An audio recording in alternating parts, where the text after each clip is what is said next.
The Oracle pre-built developer virtual machine allows you to write and run applications in a controlled environment that mimics a production environment using Oracle services.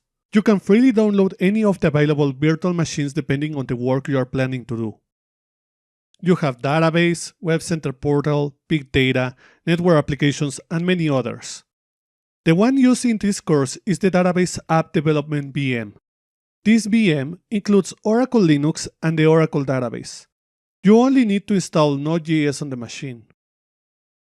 To use the virtual machine, you must install VirtualBox first. This is a free application. Download it from www.virtualbox.org. After the installation is complete, download the pre-built developer VM for database app development from www.oracle.com/technetwork/community/developer-vm/index.html. The link is also displayed on the video, or scan the QR code. There you find the Oracle Database App Development VM. Download that file. After you download it, you can add the virtual machine. To do so, open VirtualBox. In the File menu, choose Import Appliance. Browse for the OVA virtual machine file that you downloaded.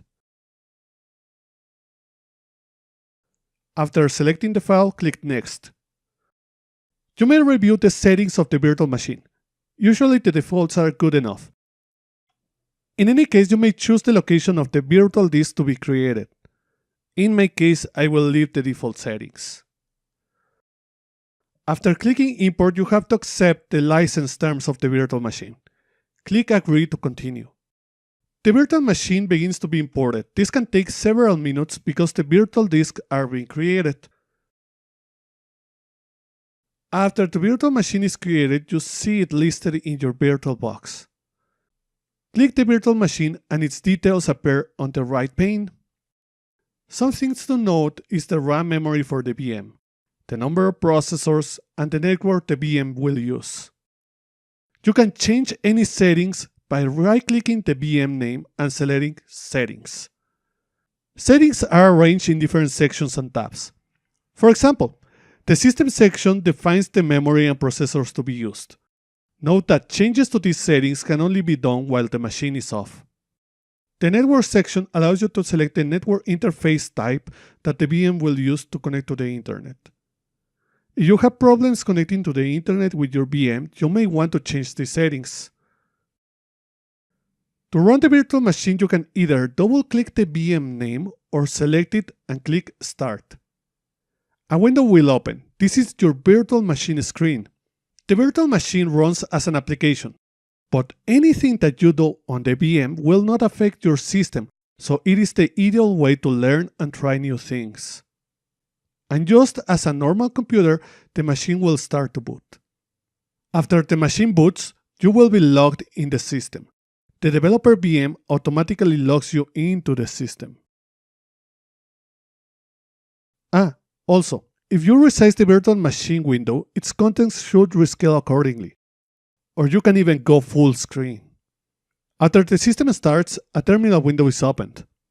You can check some useful information is displayed. This is very handy as you have the paths to applications installed, users and password for services running. Do not close this window, you can minimize it instead. To check if you have internet connection, you can open a browser or a terminal window.